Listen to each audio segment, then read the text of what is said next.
In the winter of 1915, workers hired by the DuPont family to expand the drainage system beneath the Winterthur Estate in northern Delaware broke through a layer of packed clay and hit something that stopped them cold. Not bedrock. Not a natural formation. What they struck was a continuous surface of fitted stone, dressed flat, jointed without mortar, and running in a direction that did not follow the slope of the land above it. The foreman halted the crew. Word went up to the house, and within 48 hours the excavation was redirected. The original trench was backfilled, and a new drainage route was surveyed well clear of whatever was sitting in the ground below the old formal garden. No official record of what was found was ever filed with the state of Delaware. No archaeologist was called. No report reached the press. What survived are the private letters of 2 workers, a margin note in the estate's maintenance ledger referencing a decision to reroute, and the memory of a family whose relationship to the history of this continent runs deeper and stranger than any official account has ever been willing to say.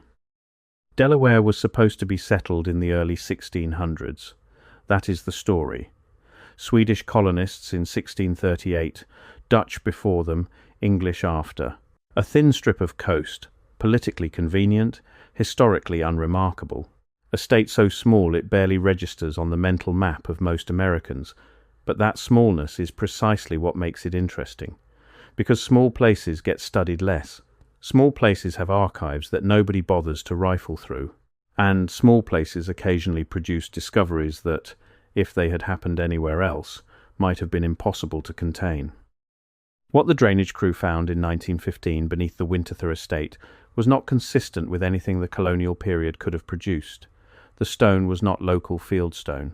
The jointing method was not English, not Dutch, not Swedish, not any tradition documented in the 17th century Atlantic world, and the depth at which it was found placed it below every layer of soil deposit that the colonial period would have generated, which meant that whatever it was there before the colonists arrived, before the Dutch, before anyone the official history of Delaware is prepared to name. The DuPont family did not arrive at Winterthur by accident. They arrived by calculation, the way they arrived at everything. Eleuthère Irénée Dupont came to America in 1800 and built a gunpowder mill on the Brandywine Creek in 1802.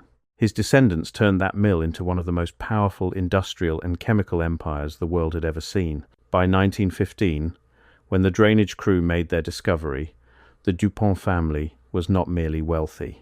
They were structurally embedded in the American state in ways that made the distinction between family interest and national policy almost impossible to draw. They supplied the explosives that built the Panama Canal. They had contracts with the federal government that predated most living Americans.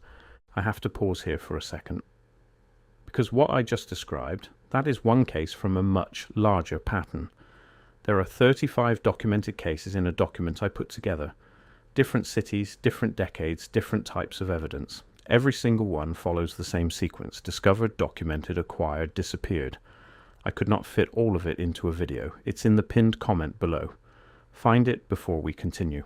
And they had been accumulating land in the Brandywine Valley for over a century, acquiring parcels with a patience and consistency that, in retrospect, looks less like real estate ambition and more like a deliberate project of territorial consolidation, which raises a question that the official history of the family never addresses directly. Why this land? Why this particular stretch of northern Delaware, this specific watershed, this corner of a state that had no strategic resource, no major port, no military significance beyond what the family's own presence gave it?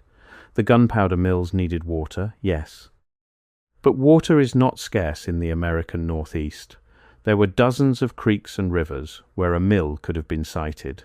The DuPonts chose the Brandywine and stayed on it for generations, buying more land than any powder operation required, fencing it, manicuring it, and eventually turning it into the most carefully curated private landscape in the mid-Atlantic region. Henry Francis DuPont, who transformed the estate into the museum it is today, collected American decorative arts with a specificity that bordered on obsession, filling 175 rooms with objects from a period of American history that, in the Tartarian reading, is not the foundational period it claims to be. It is the recovery period, the era after the reset, when a new civilization was furnishing itself with the artifacts of an invented past. The Tartarian hypothesis holds that what we call the colonial and early American period was not a beginning. It was a reconstruction, carried out by people who understood, at least partially, what they were rebuilding on top of.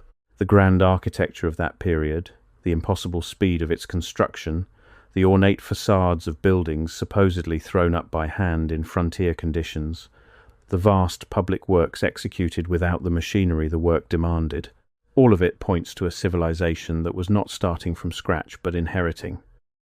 Inheriting structures, inheriting foundations, inheriting a landscape that had already been organized, graded, channeled, and built upon by someone who came before. The stone surface found in 1915 is consistent with this inheritance. Fitted, mortarless stone laid in continuous courses is a technique associated not with colonial American construction, but with much older building traditions that appear in Europe, in the Middle East, in South America, in locations where the official chronology places their construction at points in time separated by thousands of miles and thousands of years, yet the technique is identical.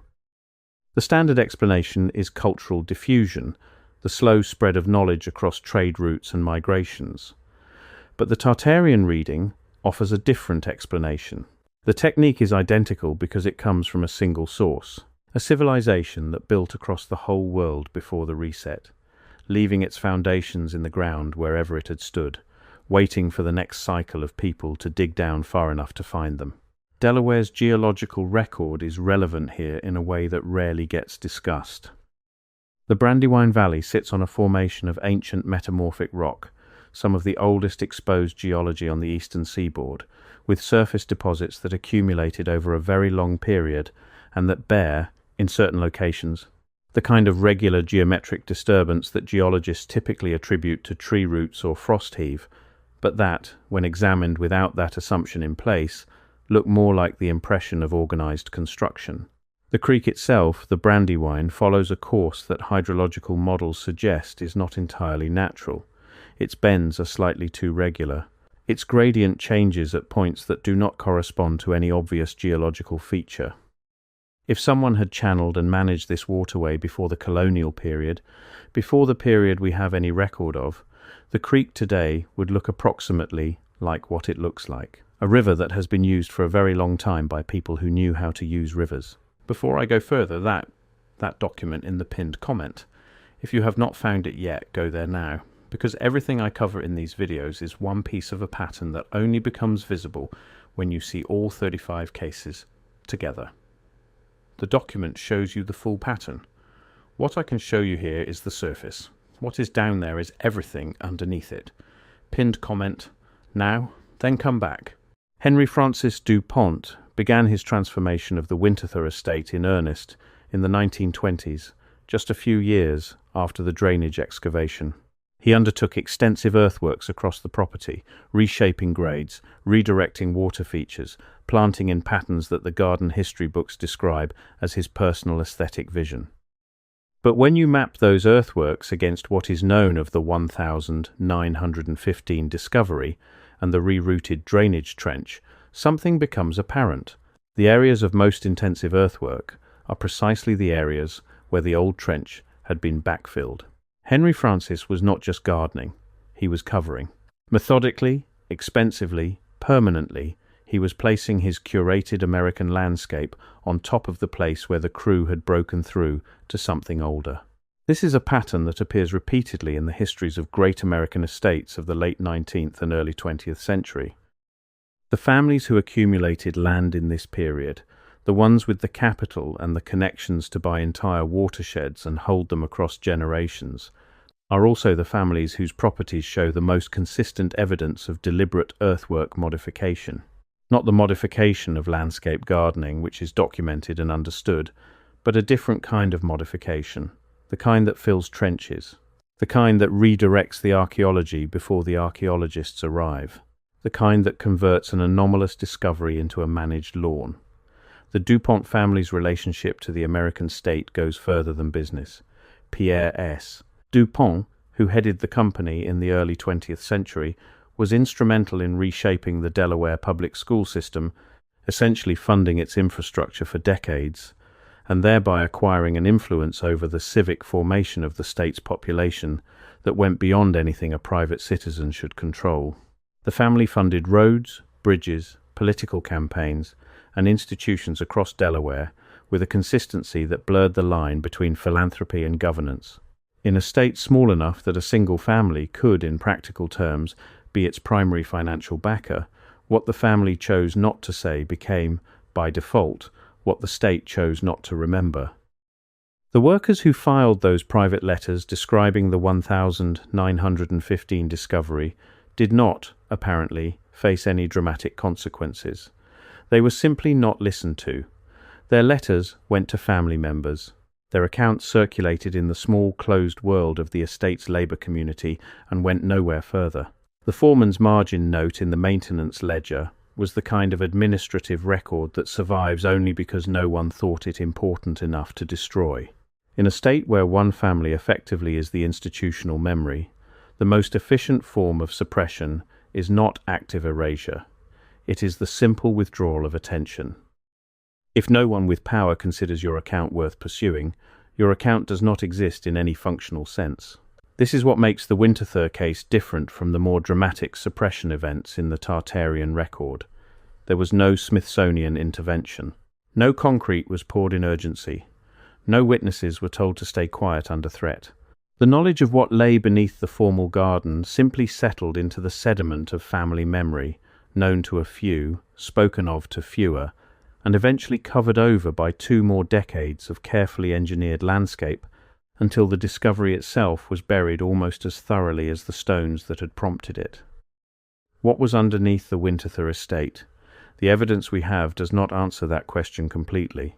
It tells us that there was a continuous fitted stone surface at a depth inconsistent with colonial construction, running in a direction that followed no colonial-era building logic, discovered by workers who recognized immediately that it was not natural, and subsequently covered by a family with the resources and the institutional position to ensure it stayed covered. That is a specific set of facts. They point in a specific direction. The direction they point is toward a pre-colonial infrastructure in the Brandywine Valley, a managed landscape with built elements, constructed by people who came before the Dutch, before the Swedish, before anyone the official history of Delaware has ever named. People who fitted stone without mortar, who managed waterways with enough intelligence to alter the natural course of a creek, who organized the land according to a logic that the colonial settlers either did not understand or chose not to acknowledge. And a family that came to rest on top of that legacy, in the fullest possible sense of the word. The history of the DuPont family is the history of American industry, and American industry is inseparable from the geography it occupied. The Brandywine Valley was not chosen at random. It was chosen because it was already organized, already capable, already a place where things could be built and power could be accumulated, because something had made it that way, long before anyone alive in 1800 had any memory of why. The inheritance was real, the foundations were real, and the decision, made quietly in 1915 at the bottom of a drainage trench, to fill it back in and ask no further questions, was the most DuPont decision imaginable. Not dramatic, not violent, simply the removal of a problem from the ledger, redirected and covered over, the way you cover anything you intend to keep. Delaware was the first state to ratify the Constitution. It has worn that distinction for over 2 centuries as a point of civic pride, but first implies a beginning, and beginnings imply that nothing came before. Under the Winterthur Estate, in the ground below the formal garden that Henry Francis DuPont spent his life perfecting, there is a stone surface that has no beginning in any history we are permitted to consult. It predates the Constitution. It predates the colonies. It predates the entire narrative of arrival and settlement that Delaware's founding mythology rests on. Consider what it means for a family to know this and choose silence. Not ignorance, not oversight, but active, resourced, generational silence. The DuPonts were not incurious people. They were engineers, chemists, architects, collectors. They understood materials. They understood construction. When the foreman's report came up from the trench in 1915, the people who received it were entirely capable of understanding its implications. The stone was old, the technique was not colonial, the depth was wrong for any history they had been taught. They knew what that combination of facts suggested, and they made a decision. The drainage route moved, the ledger got its margin note, the garden got its next phase of earthworks, and the question went back into the ground with the stones, sealed not by concrete, but by something more durable. By money, by influence, by the quiet authority of a family that had made itself, over a century of careful accumulation, into the nearest thing Delaware had to a sovereign institution. It is still there. The garden is still there above it. The museum is open to the public.